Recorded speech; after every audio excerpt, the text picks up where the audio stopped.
Well, I am absolutely delighted to be here with the three of you as we learn more about your work and of the new face of mindfulness.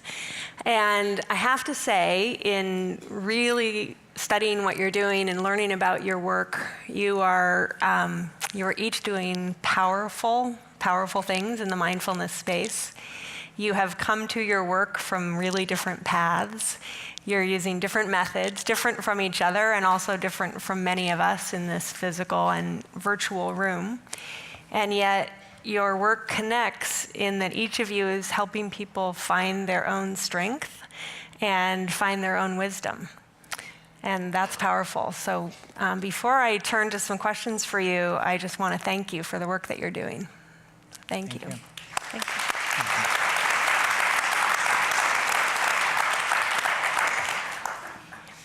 Each of you has in different ways, and we could spend hours with any of these three people, trust me, but each of you has in different ways a background of community involvement, community leadership, and community activism.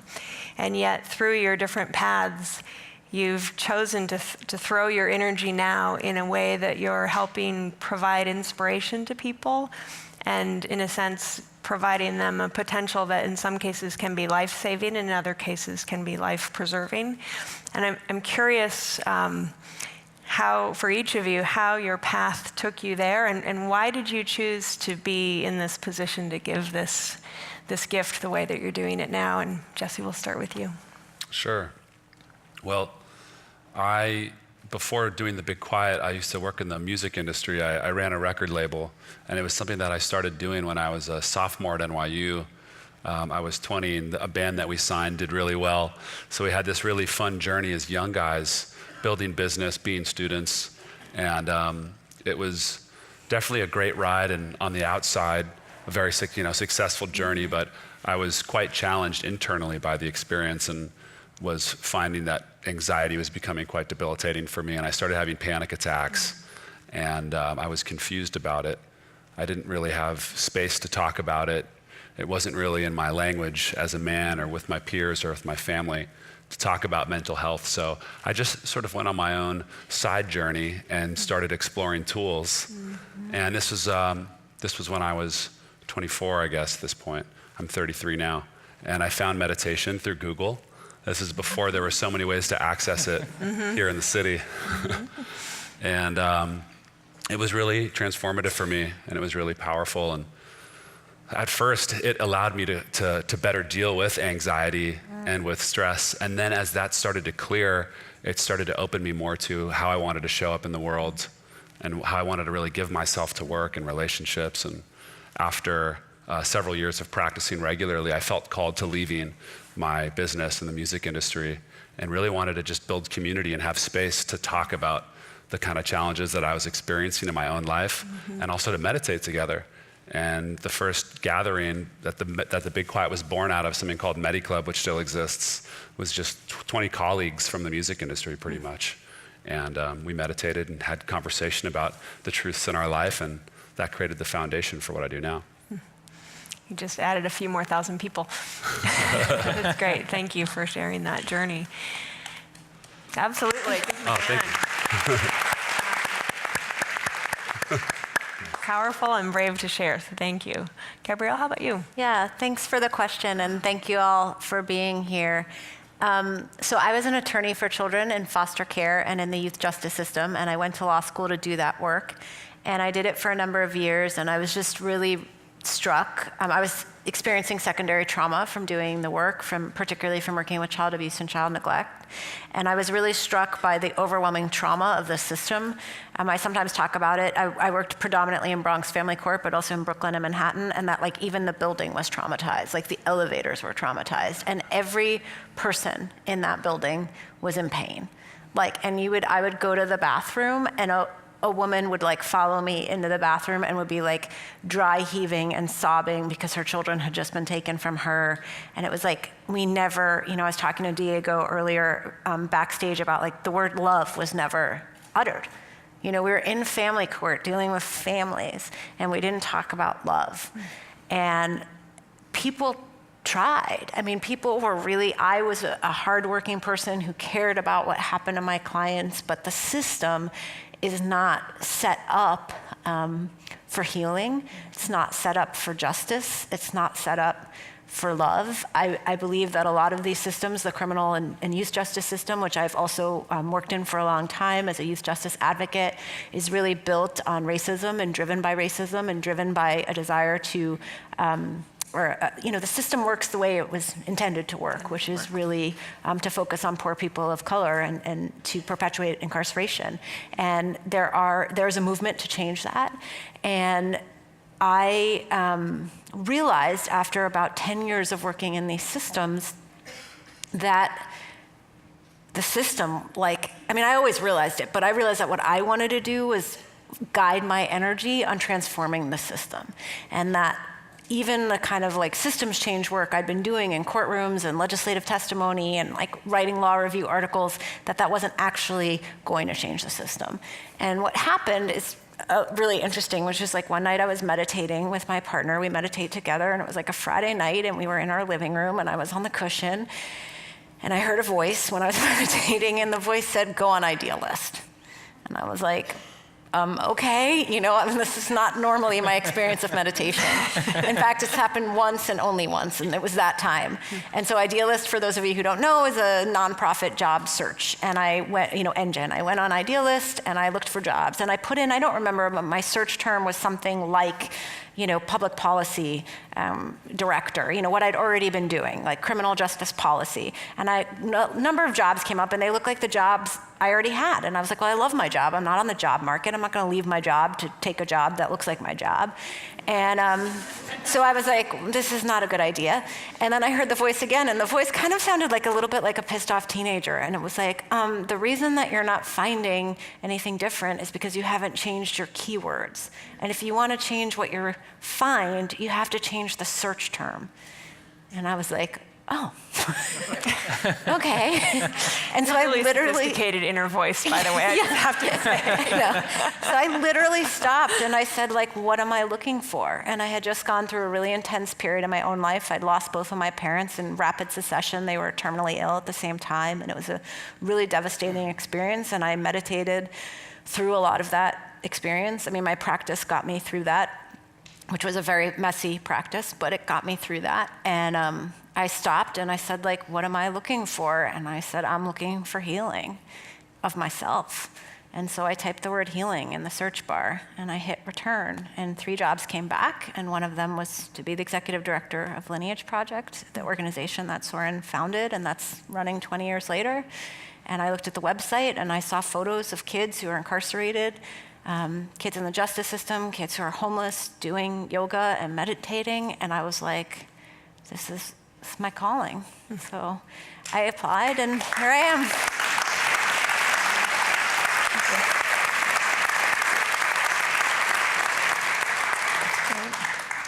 Diego, how about you?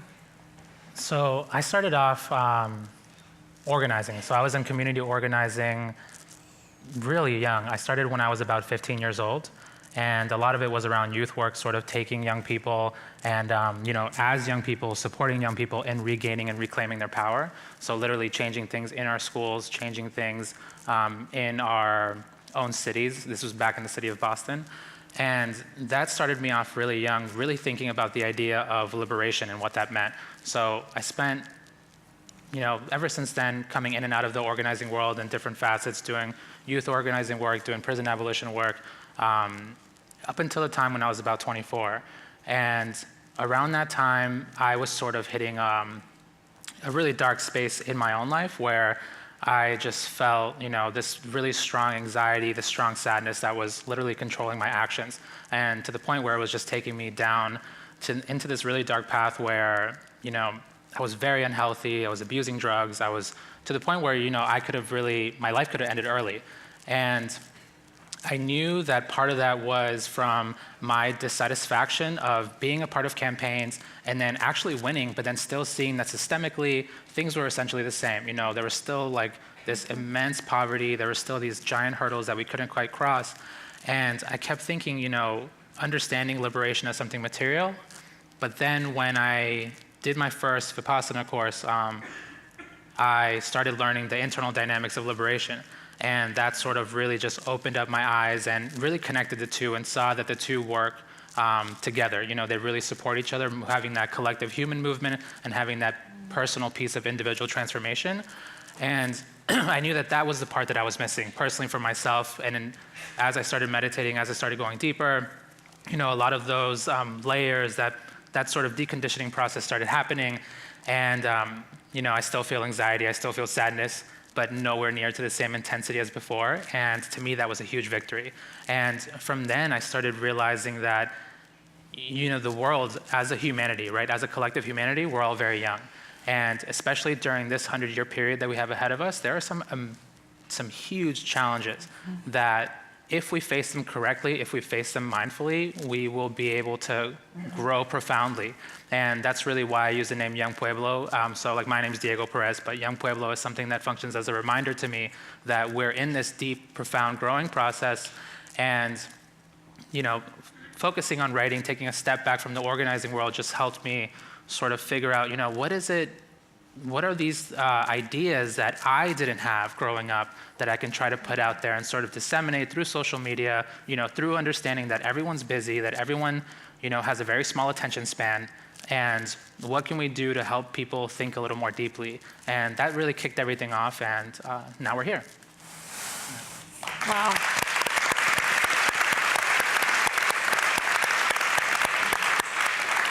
Wow.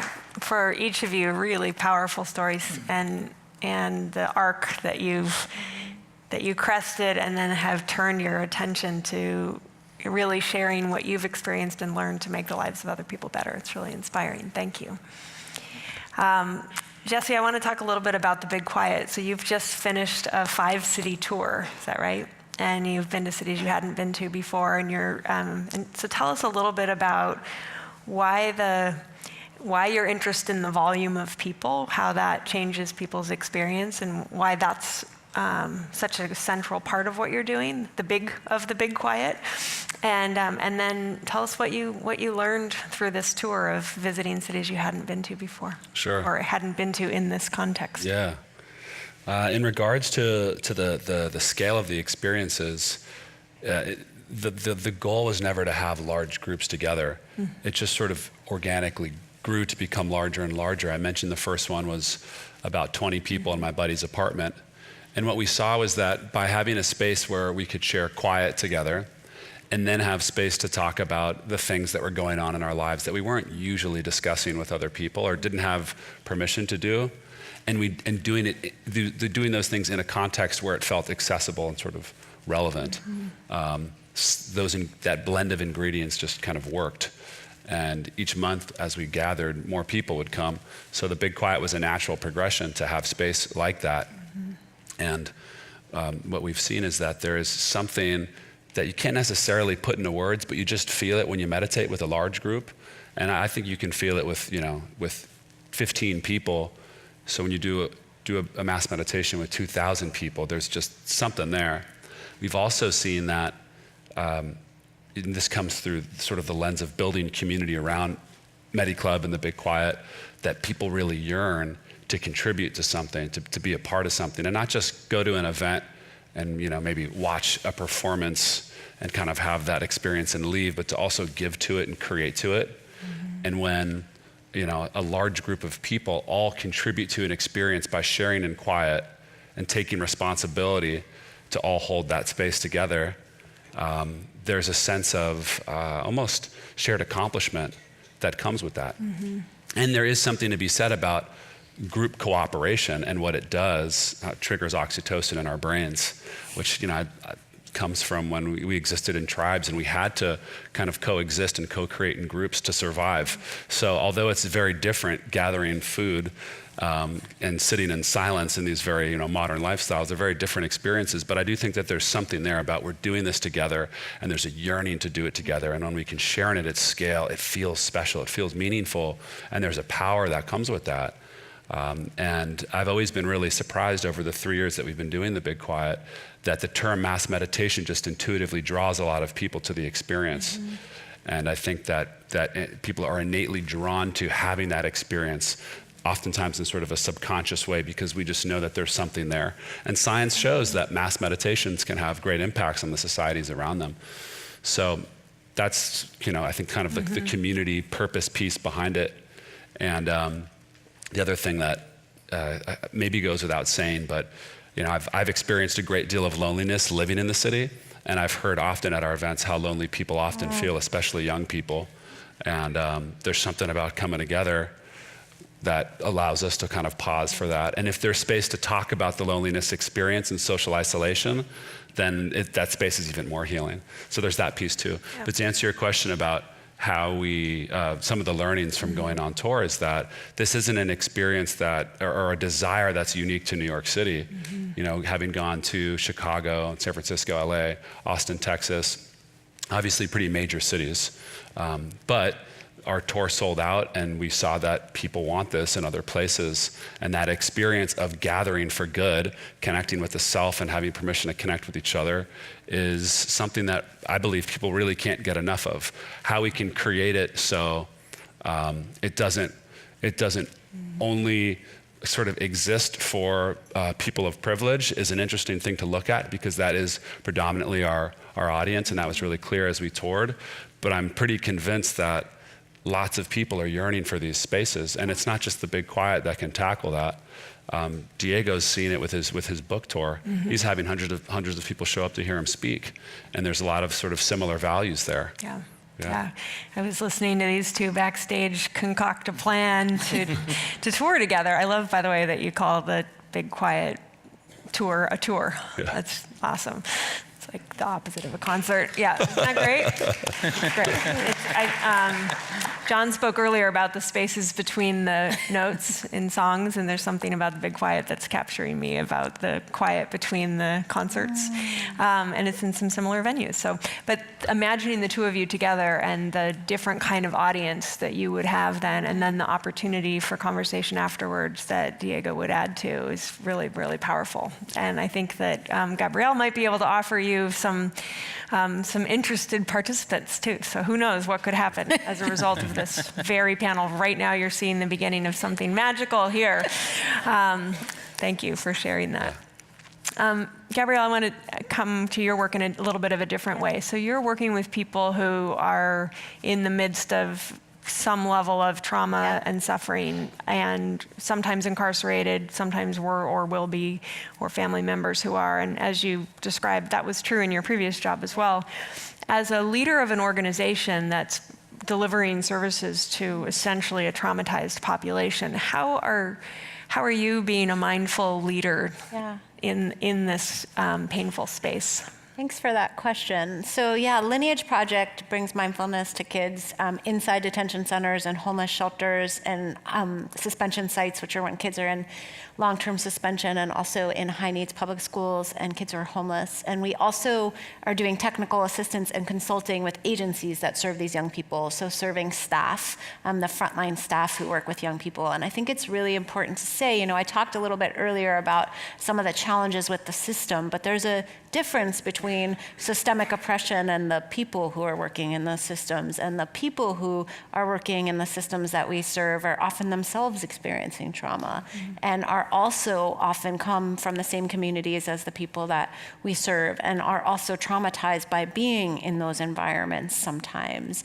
And so I think that part of what Lineage Project is looking to do is to shift the conversation and shift the shared value system. I was talking also to Diego a little bit before about the question of what would it look like if we had a justice system built on love? Can we imagine that? Can we hold in our minds, John talked earlier about holding complexity, holding things, right? What if compassion and love and interconnectedness and healing were the core values that drove our system? And what if there was an equivalent of like the Hippocratic Oath, first do no harm, for our justice system? And what would that oath be? And so we think about that a lot.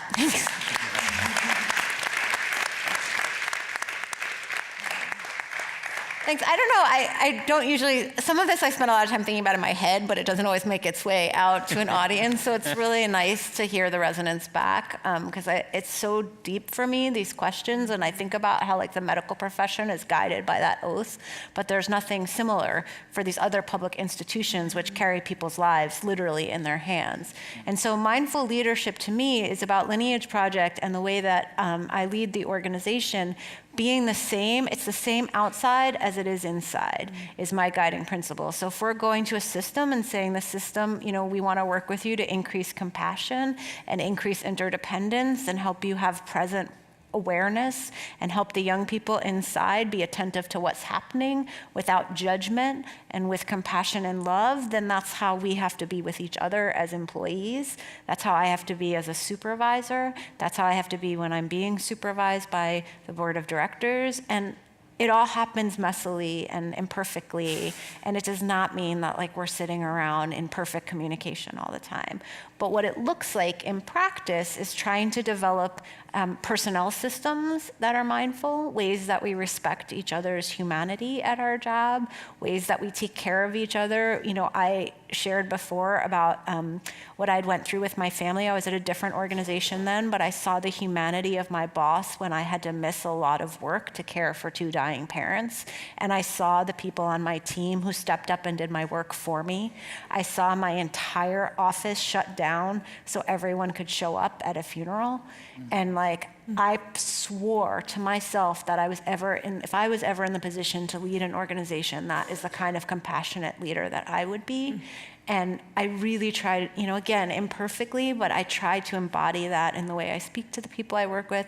And we've, I think, developed a culture at Lineage where we are really mindful, which to me is almost, I really loved when John opened and talked to us about it's all meditation, right? It's all mindfulness. And so it's how do we, from the way that we set up our offices, we set up our desks, we set up our space, we speak to each other, we have staff meetings, which we open with meditations, how do we embody this in the way that we operate organizationally? Because if we're going to go to other organizations and say, hire us to help you be more mindful, we can't do that if we're not doing it ourselves. And so we come from that place. It's powerful. Thank you.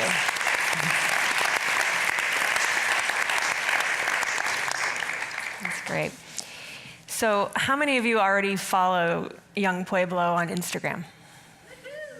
Check it out. All right. If you don't, I recommend. So Diego, you write with a great deal of deep insight, and you write about compassion and love and the soul using deep language most of the time. So then I find this quote from you that says, you can be the hottest of hot messes and you can totally still heal yourself. I'm like, did the same person say this? But I love that. And not only did it entertain me and make me realize the breadth of people you're reaching, but also the certainty with which you say you can totally heal yourself. I want to understand more about where that certainty comes from. Yeah, I think it was surprising to me in my own life, because when I started my own experiment with meditation, I didn't know what I was doing, but sort of similar, not necessarily a voice, but something in me was sort of, when the moment I heard the word Vipassana, I was like, okay, I have to try this. I have to go do this. I don't really know what it is. But when I stepped in there and started seeing, the difficulty of doing a silent 10-day course and then coming out the other end successful, though it was a sort of grueling process, especially the first one, when I came out, I didn't necessarily know what I let go of, but when I started, going back to interpersonal situations and talking to people and different difficulties arose, I started noticing that the same behavior patterns didn't arise. And to me, that was the big shocker, was literally I would expect these moments of anxiety to come up to the point where, I just would not want to do anything. And then I started realizing that as I kept meditating, it kept decreasing and decreasing and decreasing. And to me, that was a humongous victory. I didn't really know what was happening, but I knew that it was working. and I knew that I needed to keep going back to learn more, to deepen my awareness so that I could actually watch these, observe these different mechanics in the mind and how much you can actually cultivate, how much you can actually grow and develop within yourself in a way that's different from, reading and writing, watching TV, living and talking to people, actually literally cultivating your awareness, cultivating your equanimity, your compassion, these different facets that are a part of the mind, but are just like any other muscle that they require some cultivation. And to me, that just awoke this whole other side of me. I knew that, I was far from healed, that I was definitely making some progress, but that there were these things that I was learning that to me, I wish somebody had told me. And then the other side of that was that I couldn't believe that I was actually experiencing healing in myself. So that was an important sort of catalyst to bring that message forward and bring it out to people, because people should know that you can heal yourself, especially growing up in a Western society. When you're sick, whether it's physical or mental, you're basically told that you have it for the rest of your life. And to me, it was such a surprise that, I was like, this message has to get out there. And I try to write in a very sort of, in a neutral format, just trying to come out there and say, like, this is what I found to be true. And then people can say yes or no, that it's up to them to decide within their own experience. But I always write with the understanding that what I know now, I hope it will change. I hope it will deepen, as I keep meditating, as I keep growing, that, the message isn't necessarily going to stay the same. So like, this is the truth that I understand now, but, it should keep developing. But I try to just, one thing that I've been noticing on social media that's been quite interesting is that over the past, and we were talking about this backstage, over the past, I would say 3 to 5 year period, there's been this gigantic explosion of this idea of self-love, right? People are sort of taking this idea, turning it around inside their own minds and trying to define it for themselves and what that looks like in their personal lives. And recently, it's sort of shifted. Now people are much more comfortable with the idea of self-love. They have a conception of self-care and what that looks like in their daily lives. But now people are talking about letting go. And what does that actually look like? How do I actually let go of these heavy traumas, of these heavy patterns that I know do not serve my happiness? And that's sort of leading a lot of people to meditation, because it's not something, I'm open with people, I tell them I meditate, but my audience, by and large, they're not meditators. They're people who are trying to think a different way. So it's interesting, but when people ask, how do you let go?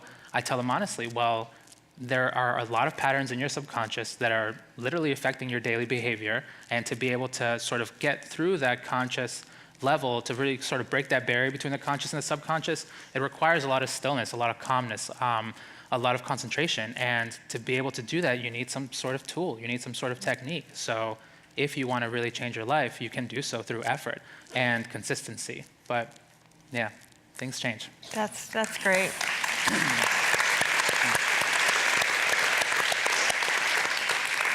That's the voice of certainty right there.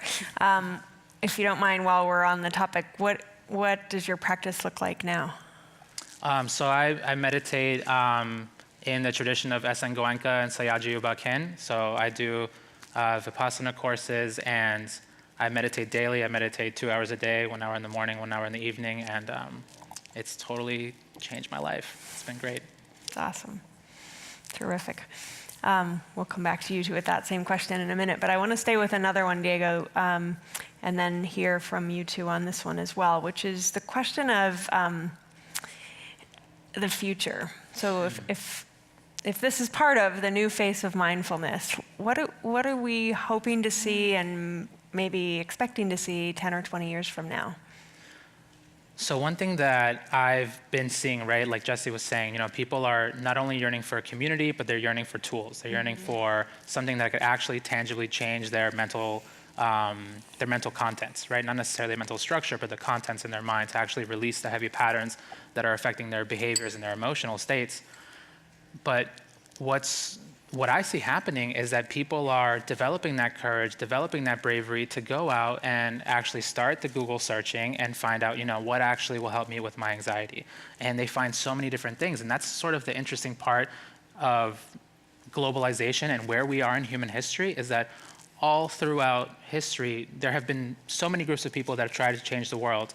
But now, more than ever, we have the tools that can actually help us change ourselves. Right? So that's sort of the missing piece is, one part is that there are going to continue to be mass movements that are going to help sort of make our world a better place, but that piece of individual transformation is real now. People are actually fundamentally changing themselves in a very real way so that they can think more clearly and put forward much more effective actions, much more loving actions, so that they can substantially change their lives, their communities, and hopefully the world.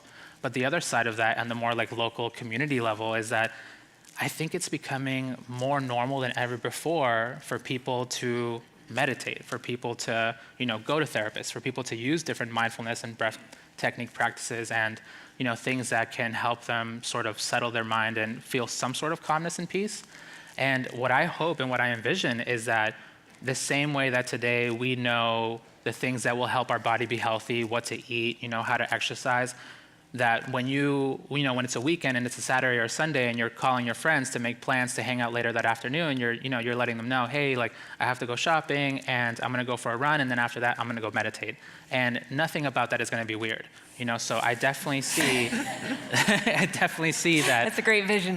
Over this sort of 10, 20, 30-year period, it's gonna be completely commonplace. It's gonna be normal for all of us to have the techniques that best meet us where we're at. And now there are so many different techniques out there, but people are gonna find something that helps them, challenge them without overwhelming them. So that's sort of the sweet spot, because we all have a very different place that we're starting at, but finding something that challenges you without overwhelming you and helps you start, building that palace of peace within yourself. Palace of peace. There's a quotable moment. Love it. Any other thoughts would you like to add on that future vision 10 to 20 years from now? What do you hope or expect, either of you? I mean, I think it is hard to follow Palace of Peace, I will say that. But I do want to say something because I have a vision. So I talk sometimes about the criminalization of children and of people who are in pain and suffering, really thinking about how children are like canaries in a coal mine, in the proverbial sense when a canary would go in a coal mine with coal miners because they're so sensitive and they would sense toxic pollution before the coal miners would. And so if a canary died, you knew to get out of the coal mine. And I think that children have acute systems. We all do actually, but children particularly do, and they're particularly vulnerable. And if you've ever spent time with a child, this is it's an obvious quality. And in our society, I think what happens is that children are registering the distress of the adults around them. And they're registering the distress of our systems, which are failing. And they're registering the distress of our planet. And they're registering all the ways that they are not healthy because we're not healthy. And what we are doing right now in a lot of these systems, like the justice system, which doesn't have much that's just about it, what we're doing is we are basically handcuffing the canary. And we say the canary is the problem, and then we don't look at the mine, right? But we're all sick. And I mean like in this sense that what is happening to a child is happening to all of us. And what's happening in our justice system really has to be reckoned with, because some of us are shielded, particularly those of us with privilege like myself. I was really struck when I first went into court that I saw kids being arrested for things that I had done as a teenager. And my mom used to say that I had to stop talking about that publicly because one day I would want to run for public office. She'd come see me speak and she'd be like, Gabrielle, you were wonderful, but I really, I don't think you should say that because when you run for Congress, they're going to play those tapes, But I think it's really important to say that, and that might happen. I might want to run someday, but I think it's important to say that, I did graffiti and I was not arrested. I was asked to wash the walls of my high school. But my first case in family court was representing a 12-year-old Latino boy who was being prosecuted for doing graffiti. And so when I think what do I want the world to look like in 10 to 20 years, it is my vision and my hope, and what I'm working toward is that these values of compassion and interdependence and love and mindful attention are the values that are driving our public policies, that we have mindful public policy. That the way that we function as a society, the way we engage civically, it was moving to hear the congressperson speaking earlier tonight, the way that we have civil discourse. Can we have a society in which we disagree but we're engaged in a collective conversation with compassion and love and interdependence. And when there's harm, right, it's not about lack of accountability. Principles like restorative justice and bringing mercy and just mercy, as Brian Stevenson talks about, into the system is not about getting rid of accountability. It's actually highly accountable to have systems that look at harm and how we address harm. And so my vision for the world in 10 to 20 years is that this has infused the way that we think and act and vote and the way our systems look, and that they have been transformed from the inside out. And so that the mindfulness and the inner transformation that we're all here engaged in replicates itself, moving from inside of us bigger and bigger and bigger. And so that eventually our systems and our society and the way that we function collectively, it's the same on the outside as the inside. That's my dream.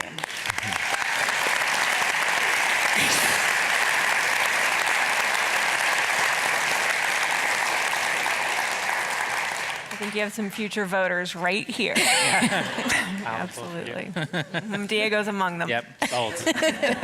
Sold. Campaign manager? Sure. Jess, if you want to add anything to that. Yeah, I'll chime on quickly. My hope is really around leadership and seeing changes in leadership, specifically in popular culture and media and our politics. You know, my hope is that we'll have, large-scale, powerful leaders that are embodying maybe more evolved sets of values.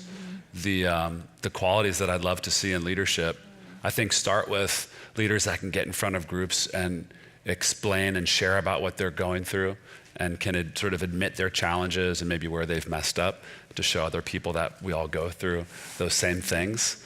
And I think in doing so, really seeing leadership that demonstrates empathy, leaders that can really take a moment to pause and think about the experience of other individuals, even if it's not their lived experience.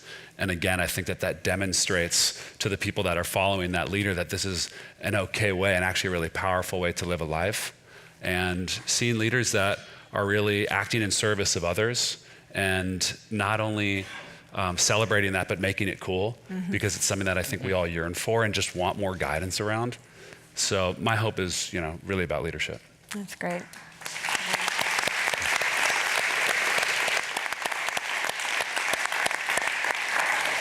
Well, it's the collective vision that you paint is a beautiful one.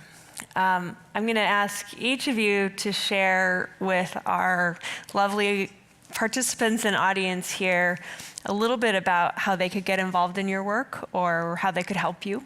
And after we hear from each of them, Jesse's going to take us home with a little quiet. We aren't enough people to be a big quiet, but he's going to take us home with a little quiet. A mini quiet, I guess we're going to call it, right? But first, how can these folks help you? I'm on Instagram, so if you have Instagram, you can check out the things that I write on a daily basis. So I just recently released my first book. I actually first self-published the book and then got picked up by a publisher, and now it's in bookstores everywhere and available online, which is really exciting. But Instagram is really fun because I get to really play around with different topics and sort of test things out and say things that may not necessarily make a future book. So if you want to join me there, it's YUNG_PUEBLO. And on other social media networks too. Great. And your book is called Inward. My book is called Inward. Yeah. Thank you so much. Great. Thanks. Thanks for asking this question. So I would love for folks to become aware of Lineage Project. Our website is lineageproject.org. We are a small nonprofit. We're a 501c3, so we rely on donations. So really one of the single best things folks can do to help us is to donate money, because we charge the sites that we work in, but we charge them a fraction of what it costs to do our work. And so every class that we work in, we have to raise money to be able to serve. And the more sites we want to serve, the more funds we need. And we also need money to expand and to take on some of these new areas of work that I've been talking about, like the public policy work. So your dollars, we also use volunteers in our classrooms, and we do hire mindfulness teachers. And so you can find out more about those opportunities on our website, and you can also like us on social media. We don't have Diego's following, but and you can share about what we do. And you never know who you might connect us to, how they might be helpful to us. And we also take volunteer services beyond mindfulness, like things like fundraising and graphic design and things like that. Cool. There's a way for everyone to help. Yeah. Jesse, how about you? For people that are interested in getting involved with The Big Quiet or coming to our events on Instagram at The Big Quiet, and on our website, thebigquiet.com, are ways to sign up to learn about where we're going next. In regards to a call to action or things that we're looking for specific help on, we were able to bring The Big Quiet on tour and reach these new cities and these new people through the support of brand partners that share our values, which is oftentimes challenging to find. So my call is really that we're looking for more brand partners that genuinely care about the things that we're doing and that are interested in partnering with us as we take Big Quiet global in 2019. Ooh. Thank you. That's great. All right. So I have to say, as we head into this meditation, and perhaps something for us to think about, and it will be a short one, is each of you is doing really extraordinary work that was fueled by some really tough times that you experienced personally, and to see how you've taken your experience and channeled that is inspiring. And so thank you again for that work. So let's follow Jesse for a few minutes, and then we'll give them all a big round of applause. Thanks, everybody. I know people are antsy to go, so really just going to keep this to 90 seconds. And I think it's actually You can do it. a really beautiful way to end an evening of activity. And for those of you that are coming tomorrow, a nice way to prepare for it. So it won't be too long.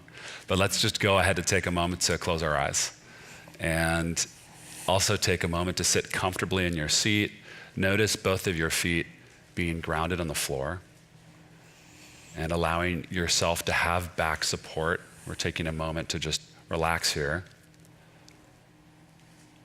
And we'll start by just noticing the complete quiet of the room and what it sounds like when we all contribute to making that quiet space a reality for all of us.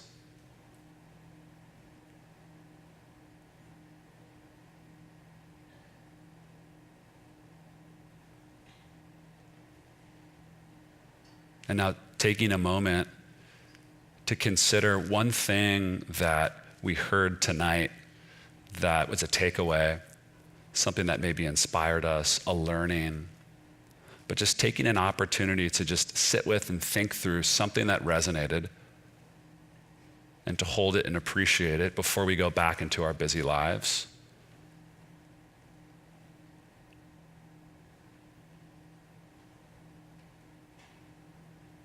And bringing in a moment of gratitude for that learning. A moment of gratitude for being in a theater full of people who care about having an impact on the world in this way. And really holding that we can all be here together, that our jobs and lives allow us to be here together so we can have the impact and create the change that we all want to see. And just appreciating that we're all in this room together.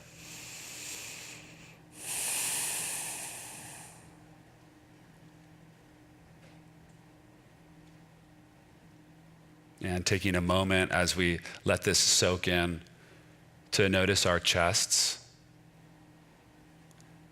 how our chest rises and falls as we breathe naturally at the end of a long day. Just noticing the effortlessness of our breath.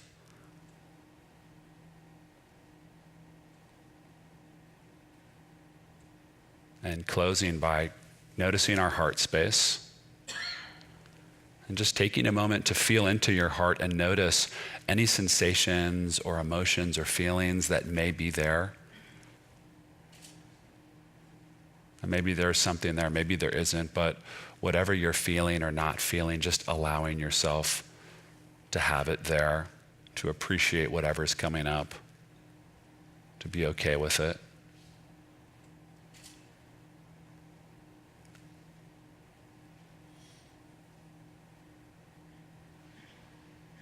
And a final moment to just acknowledge and appreciate that, I don't know, maybe 400 people have just shared a complete moment of quiet in one of the busiest cities in the world at almost 9 p.m. on a Sunday night. How rare and beautiful that is.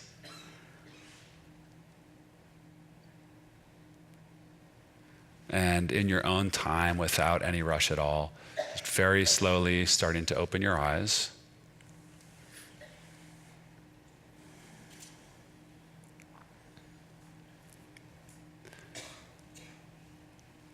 And before we leave for the evening, just take a moment to just look around at all these other people.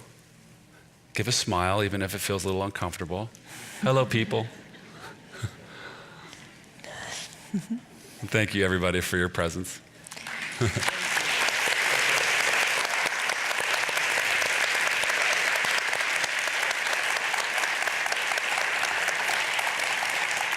Well, I thank you, Jesse, for that. To all of you for being here. We'll see you tomorrow morning. And a huge thank you for the three of you and the work you're doing. Thank you. Thank you, Karen. Thank you.